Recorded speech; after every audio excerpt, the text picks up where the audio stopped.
Chet Kanojia is the founder and CEO of Aereo, and he has earlier also built Navic Networks, which he was acquired by Microsoft in 2008.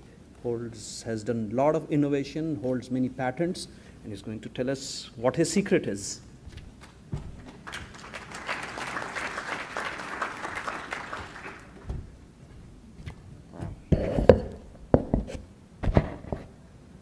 Good evening.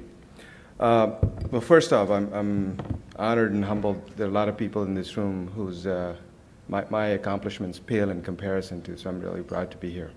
I'm a little tired, so I'll keep this a little short. I'll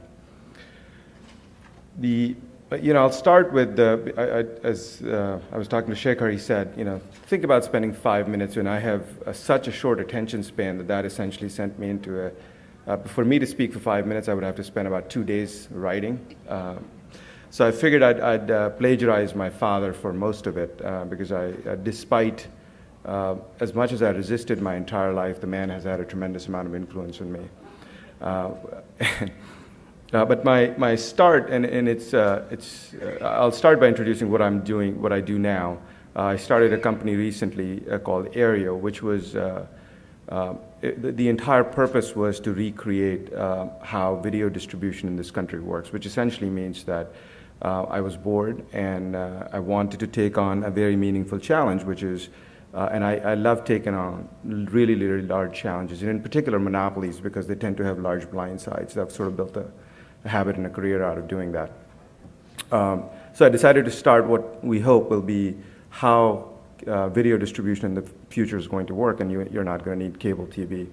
But long and short, the whole purpose was to create something very, very crazy, and that's proven out to be true, and I spent the last 2 days in federal court defending myself. But my journey started with when I was probably 7 or 8, trying to convince my mother that I needed to get an allowance, which in India, and I'm sure you guys shared this, a lot of people did, there were no concept of allowances, right? You had to sort of, but not only that, you weren't allowed to work because your job was to go to school. So of course, if you wanted to buy a record or CD, or back then it was, LPs, you don't have any money. So I convinced my mom that I could make little speakers, audio speakers for I would take a little box, and a couple of buddies of mine, and we got together and started a little speaker company.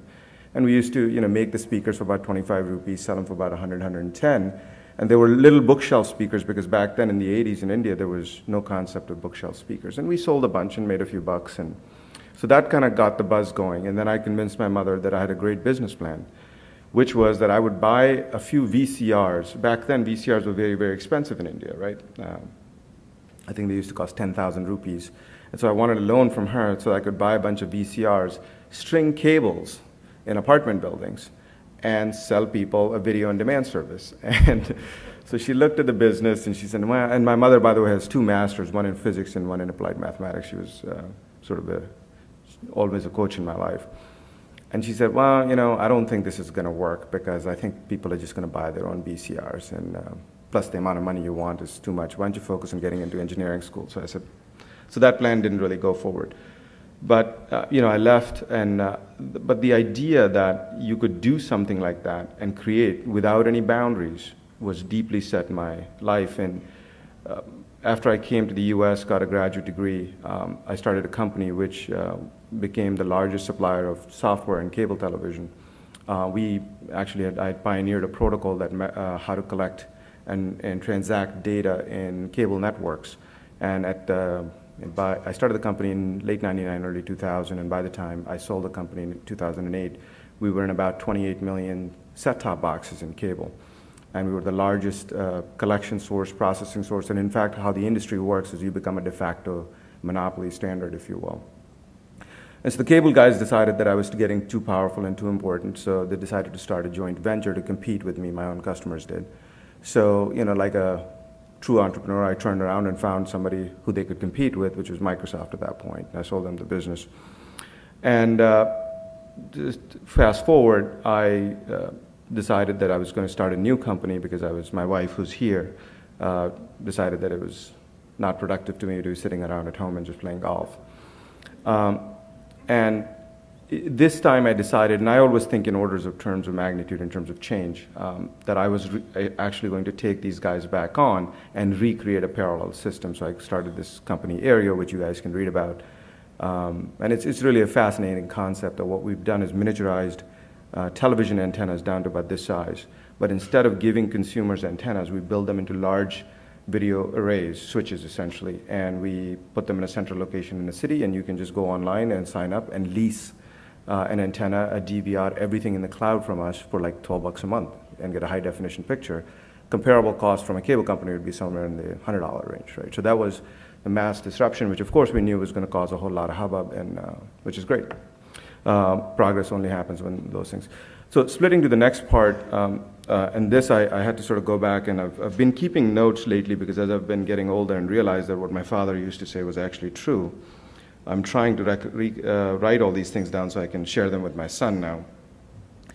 But he always, you know, before every exam, and Indians understand the concept of exams because it's sort of this mass cramming exercise that leads up to mass paranoia, and then the day before that you can't sleep, and then it's a week-long series of tests that you take every 6 months or every year. So he used to take me for these walks, forcibly.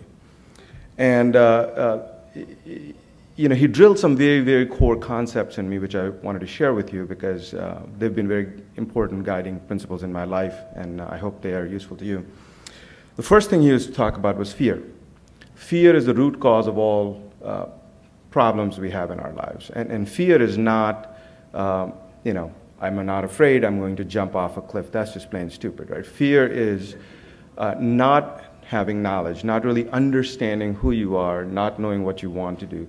So mastering that fear, and this was a very, very difficult concept for a teenager to get, because of course, the last thing a teenager has is comprehension or a fear of any kind. So, but that was a very important concept that he drilled in.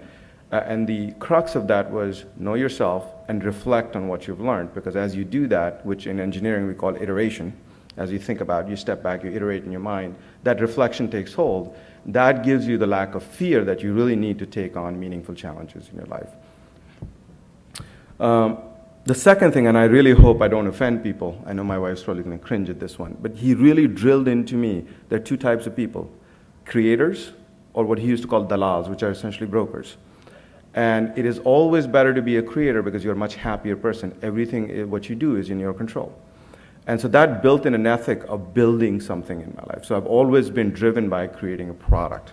Not just creating a product as an idea, but creating something that's tangible, meaningful. You can hold it, look at it, use it, interact with it.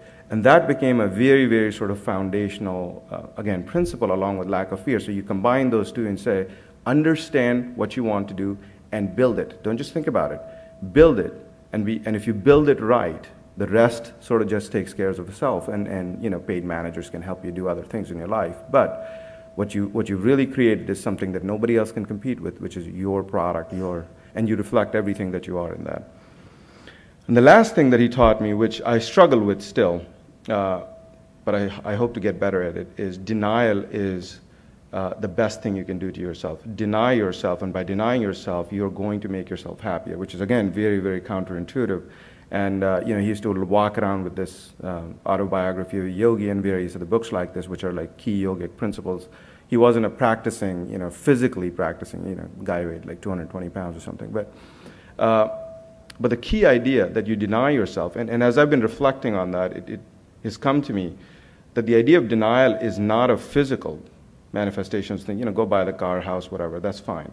But the idea that you get complacent, that you know what you're doing, is what's dangerous. So deny yourself that knowledge, that'll keep you hungry. And if you're hungry and fearful in that, you will continue to master and work on how to get fearless, i.e. seek knowledge. So that's sort of the three things that my father gave me the foundation of, which I think has been very instrumental, almost subconsciously. Not that I do these or practice these things purposefully, but they have become sort of part of my fabric.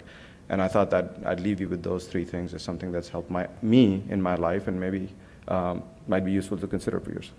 Thank you.